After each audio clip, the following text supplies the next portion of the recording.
اعوذ باللہ من الشیطان الرجیم بسم اللہ الرحمن الرحیم۔ ماہ رمضان میں 29ویں تراویح میں پڑھے جانے والے قرآن شریف کی تفسیر پیش ہے۔ پارہ 30 عما یتساءلون اور سورہ نبا شروع ہوا۔ مرنے کے بعد کیا واقعات پیش آنے والے ہیں، اس سوال کا جواب سورہ النبا میں واضح طور پر دیا گیا ہے۔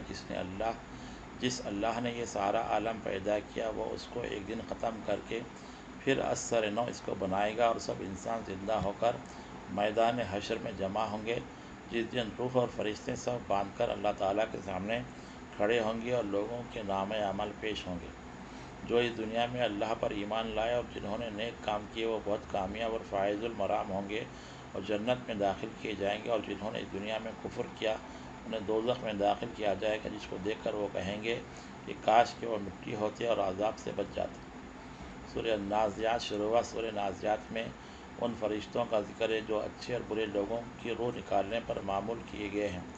اللہ کے مقابلے میں جو بھی تکبر کرے گا، اس کا برا حشر ہوگا، مثال کے طور پر جیسے فرعون کا حال ہوا۔ کیا انسان کے سمجھ میں یہ بات نہیں آتی کہ جس اللہ نے ایسے بلند و بالا آسمان کو بنایا، وہ دوبارہ انسان کو زندہ کرنے پر قادر نہیں؟ بے شک ہر انسان کو قیامت میں اللہ کے حضور میں حاضر ہونا پڑے گا، جو اپنے کیے کی سزا جزا پائے گا۔ سورہ عبس شروع ہوا۔ سورہ عبس میں یہ بات واضح کی گئی کہ قرآن مجید کی تعلیم کفار سے مباحثہ کرنے سے افضل ہے، جیسا کہ ایک نابینا صحابی کا واقعے سے ظاہر ہوتا ہے، جن کی طرف اس سورہ میں اشارہ ہے۔ نیز انسانوں اور جانوروں کے لیے جو طرح طرح کی غذائیں پیدا کی گئی ہیں، اس سورہ میں بھی ان کا ذکر آتا ہے، تاکہ انسان شکر گزار ہو۔ سورہ تکویر شروع ہوا۔ سورہ تکویر میں قیامت کا نقشہ اس طرح کھینچا گیا کہ جب آفتاب بے نور ہو جائے گا اور ستارے ٹوٹ ٹوٹ کر گر پڑیں گے، اور زندہ درگور لڑکیوں سے پوچھا جائے گا کہ کس قصور کی پاداش میں ان کو زندہ دفن کر دیا گیا تھا، اور سب کے نام عمل کھولے جائیں گے، اس وقت قرآن کی تعلیمات یاد آئیں گی۔ قرآن نصیحت ہے سارے عالم کے لیے۔ سورہ انفطار شروع ہوا۔ قیامت کا ایک دوسرا منظر سورہ انفطار میں اس طرح پیش کیا گیا ہے کہ جب آسمان پھٹ پڑے اور ستارے جھڑ پڑیں، اور جب دریائیں اپنی روش بدل دیں، اور جب خبریں اکھاڑ دی جائیں، اس وقت ہر انسان جان لے گا کہ اس کا کیا حشر ہونے والا ہے۔ سورہ مطففین شروع ہوا۔ سورہ مطففین میں ناپ تول میں کمی کرنے والوں کی بڑی مذمت کی گئی ہے، جن کی عادت بتائی گئی ہے کہ جب خود لیتے ہیں تو زیادہ لینا چاہتے ہیں، جب دوسروں کو کچھ دینا ہوتا ہے تو اس میں کمی کر دیتے ہیں۔ قیامت کے دن ایسے عمل کی سخت باز پرس ہوگی اور ان کو دردناک عذاب ہوگا۔ سورہ انشقاق شروع ہوا۔ سورہ انشقاق میں یہ بتایا گیا ہے کہ قیامت میں اچھے اور برے نام عمل کے مطابق حساب کتاب میں سہولت یا دشواری پیش آئے گی۔ جیسے جیسے عمر بڑھتی ہے، انسان موت سے قریب ہوتا ہے۔ اس زندگی میں قرآن کو اپنا مشعل ہدایت بنانا چاہیے۔ جو قرآن کو سن کر سجدہ نہیں کرتے، ان کو سخت عذاب ہوگا، اور جو اس پر ایمان لائیں گے اور عمل صالح کریں گے، ان کو بے حساب اجر ملے گا۔ سورہ بروج شروع ہوا۔ برجوں والے آسمان کی قسم، قیامت کے دن کی قسم، گواہی دینے والوں کی قسم، جو بھی ایمان والوں کو اذیت پہنچائے گا یا ان کی راہ میں مشکلات پیدا کرے گا، وہ اپنے کیے کی سزا بھگتے گا۔ جو اللہ کے نیک بندے ہوں گے، وہ لوح محفوظ سے نازل کیے ہوئے قرآن کی تعلیمات کو دنیا کے ہر گوشے میں پہنچائیں گے۔ سورہ طارق شروع ہوا۔ راتوں کی ظلمات میں چمکتے ہوئے ستارے کی قسم، کس طرح غیب کے پردوں سے انسان اس عالم شہادت میں آیا، اور پھر کس طرح اس کی حفاظت اور پرورش ہوتی ہے، اور قرآن کس طرح ان کی ہدایت کرتا ہے۔ سورہ الاعلیٰ شروع ہوا۔ سب سے اعلیٰ اور برتر ہستی کی حمد و ثنا کی جائے، جس نے انسان کو بھی بلند ہونے کی صلاحیت عطا کی اور اس کی ہدایت کے لیے پے در پے صحائف آسمانی نازل کیے۔ یقیناً وہ بامراد اور کامیاب ہوگا، جس نے قرآن سے نصیحت حاصل کی اور اپنے آپ کو سنوارا۔ سورہ غاشیہ شروع ہوا۔ قیامت کے دن برے اور اچھے لوگوں کی پہچان ان کے چہروں سے ہوگی۔ برے لوگوں کے چہرے ندامت سے اور رسوائی سے سیاہ ہو جائیں گے، اور اچھے لوگوں کے چہرے خوشی اور مسرت سے شادماں ہوں گے۔ سورہ والفجر شروع ہوا۔ فجر کے وقت کی قسم، 10 متفرق راتوں کی قسم، جن قوموں نے دنیا میں فساد مچایا وہ ہلاک کر دی گئی۔ قوم عاد، قوم ثمود اور قوم فرعون کا یہی حال ہوا۔ اللہ تعالیٰ انسان کو نعمت اور مصیبت دونوں کے ذریعے آزماتا ہے۔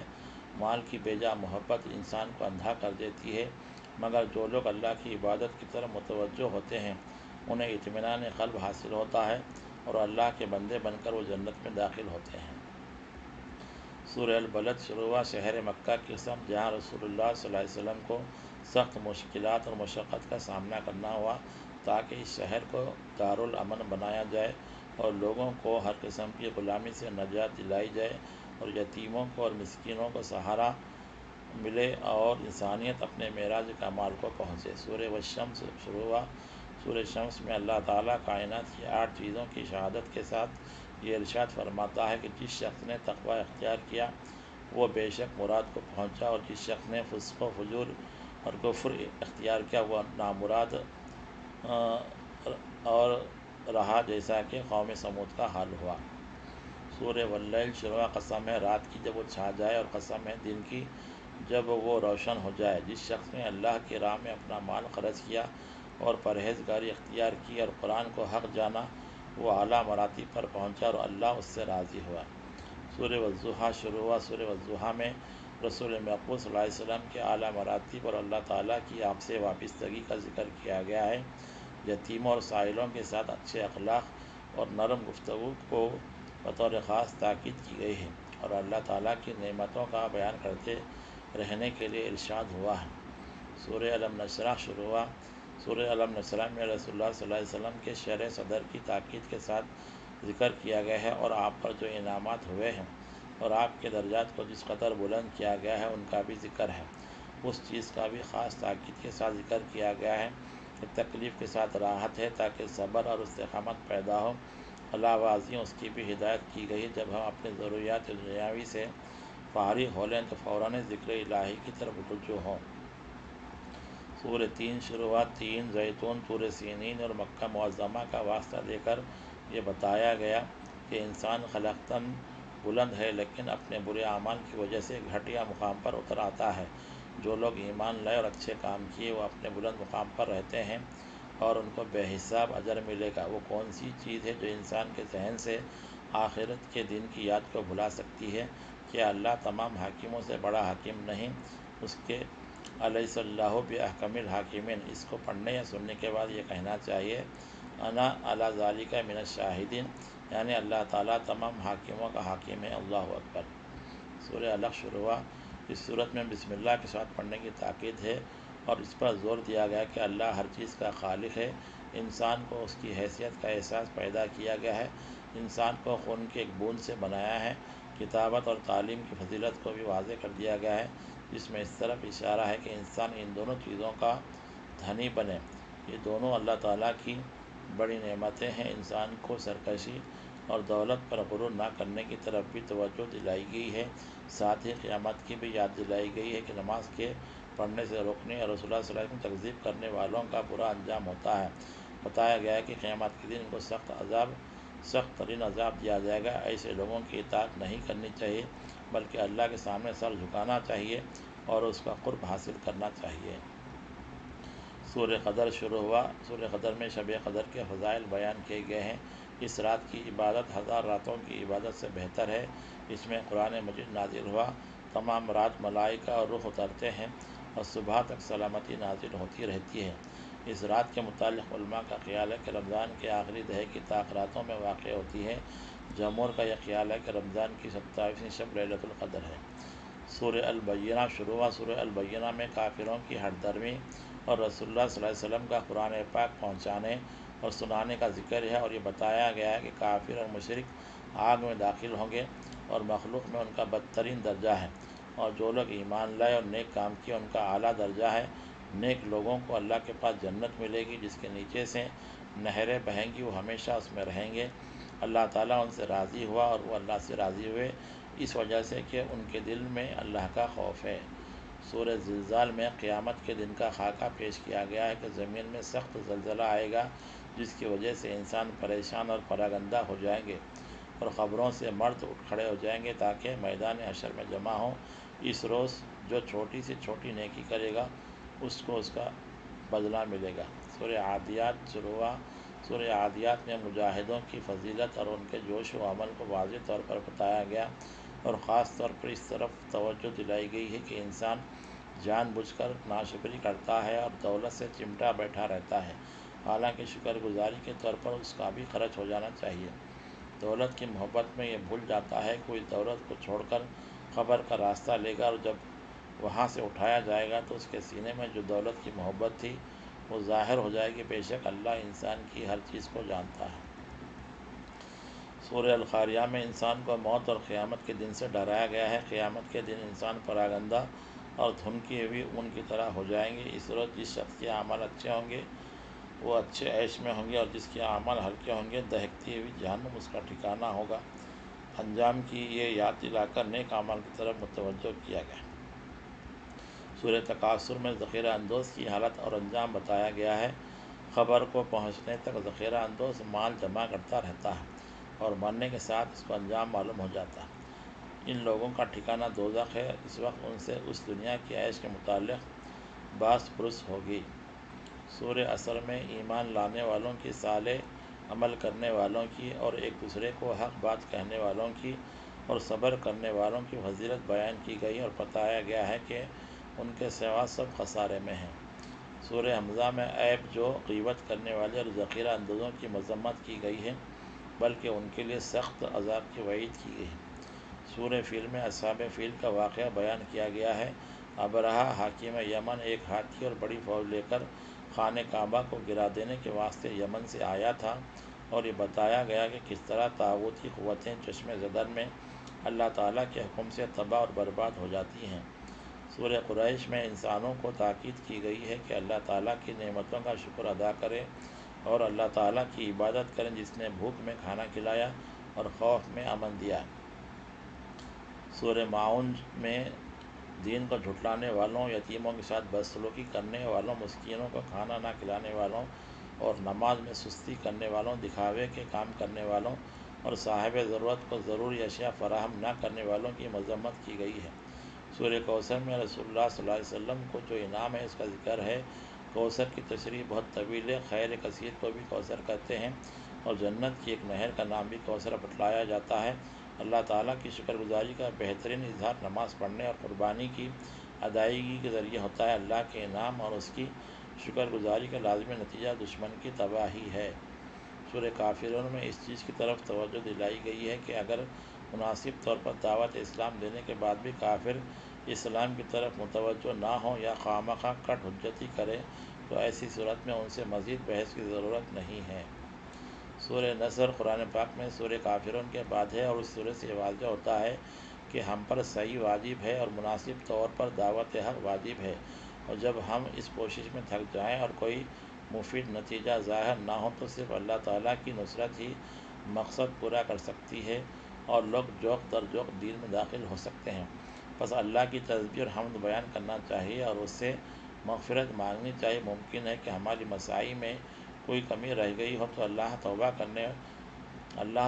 کا قبول کرنے والا ہے۔ سورہ لہب میں یہ بتایا گیا ہے کہ قیامت کے دن ابو لہب کے لیے اس کا مال اور دولت کام نہیں آئیں گے، اور اس کی بیوی بھی جو اس کی ہم خیال تھی، دونوں دہکتی آگ کی طرف لے جائے جائیں گے۔ بس اس سے عبرت حاصل کرنی چاہیے۔ سورہ اخلاص میں توحید خالص پیش کی گئی ہے، اور اس کے مقابل میں تمام مذاہب کے غلط عقیدوں کی تردید بھی کی گئی ہے۔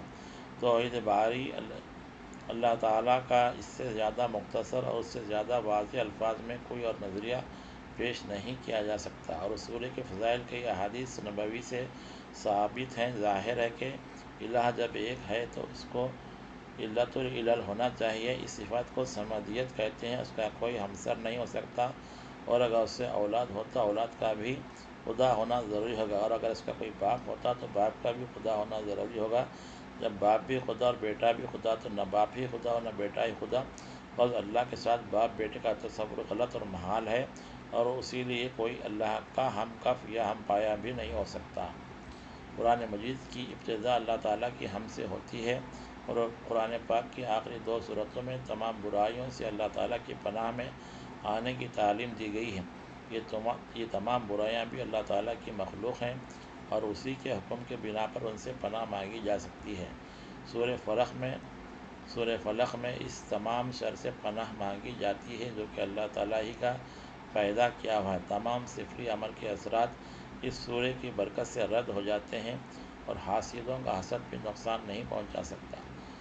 سورہ ناس میں شیطان اور جنہ کے شر سے اللہ کی پناہ میں آنے کی تعلیم دی گئی ہے، اور اس چیز کو واضح کیا گیا ہے کہ انسان کے دل میں وسوسے صرف شیطان ہی نہیں ڈالتا بلکہ جنہ اور انسان بھی ڈالتے ہیں۔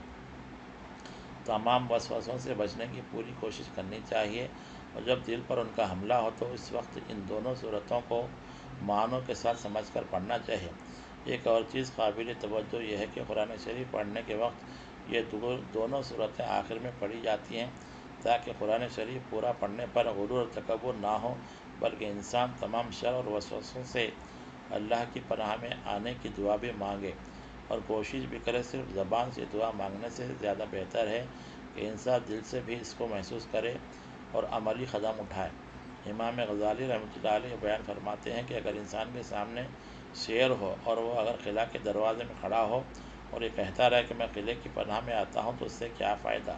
ہاں، جب وہ دروازے کے اندر داخل ہو کر دروازہ بند کر لے تو اس کا یہ فعل خود پکار اٹھے گا کہ اس نے قلعے کی پناہ لی۔ آخر میں اس کا ذکر ضروری معلوم ہوتا ہے کہ قرآن مجید ختم کرنے کے ساتھ ہی دوسرے دور کا آغاز کر دینا چاہیے تاکہ مقرر قرآن مجید ختم کرنے کی ہماری نیت قائم ہو جائے اور ہر ختم کے ساتھ مقرر ختم کا ارادہ ہمارے دل میں جاگزیں رہے۔ آخر میں ذیل کی دعا معصورہ پڑھی جائے، جس کا ترجمہ ہے: اے میرے اللہ، خبر میں میری وحشت کو دور فرما اور مجھے قرآن عظیم کے طفیل میں اپنی رحمت سے ڈھانپ لے اور قرآن کو میرے لیے پیشوا اور نور اور ہدایت اور رحمت بنا۔ الہی، مجھے وہ یاد دلا دے جو اس میں سے میں بھول گیا ہوں، اور اس کا علم دے جسے میں اس میں سے نہیں جانتا، اور مجھے رات اور دن کے ہر وقت میں اس کی تلاوت کی توفیق دے، اور اے رب العالمین اسے میرے لیے حجت قرار دے۔ آمین۔ صدق اللہ العظیم۔ اللہ تعالیٰ سے دعا ہے کہ اللہ تعالیٰ ہمیں قرآن شریف کی اس آخری تراویح میں پڑھے گئے 30ویں پارے کی تفسیر کو سمجھنے، اس کے مفاہیم پر عمل کرنے اور قرآن کے پیغام کو ساری دنیا میں عام کرنے کی توفیق عطا فرمائیں۔ ایک بات یہ بھی ہے کہ یہ 29 سلسلہ وار تراویح کے جو مفاہیم پیش کیے گئے، جس میں 30 پارے کی تفسیر پڑھی گئی، تو یہ جو ہے قرآن کا ایک مختصر اشارے ہیں جو اشارات قرآنی اشارات نامی کتاب سے پڑھے گئے ہیں، اور اس کا انداز بیان بہت ہی اچھا ہے، اور اکثر مسجدوں میں یہ تفسیر پڑھی جاتی ہے۔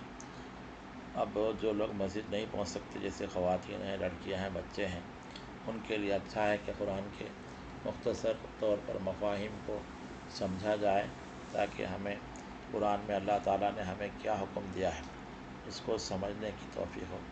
تو احباب سے خواہش کی جاتی ہے تو زیادہ سے زیادہ اس تفسیر کو عام کریں تاکہ ہمیں قرآن کے مفہوم کو سمجھنے، اس پر عمل کرنے اور قرآن کے پیغام کو ساری دنیا میں عام کرنے کی توفیق ملے۔ وآخر دعوانا الحمدللہ رب العالمین۔ اللہ سے دعا ہے کہ اللہ تعالیٰ اس کوشش کو قبول فرمائیں، اور جو صاحب نے یہ تفسیر لکھی ہے ان کے درجات بلند فرمائیں۔ صدق اللہ العظیم۔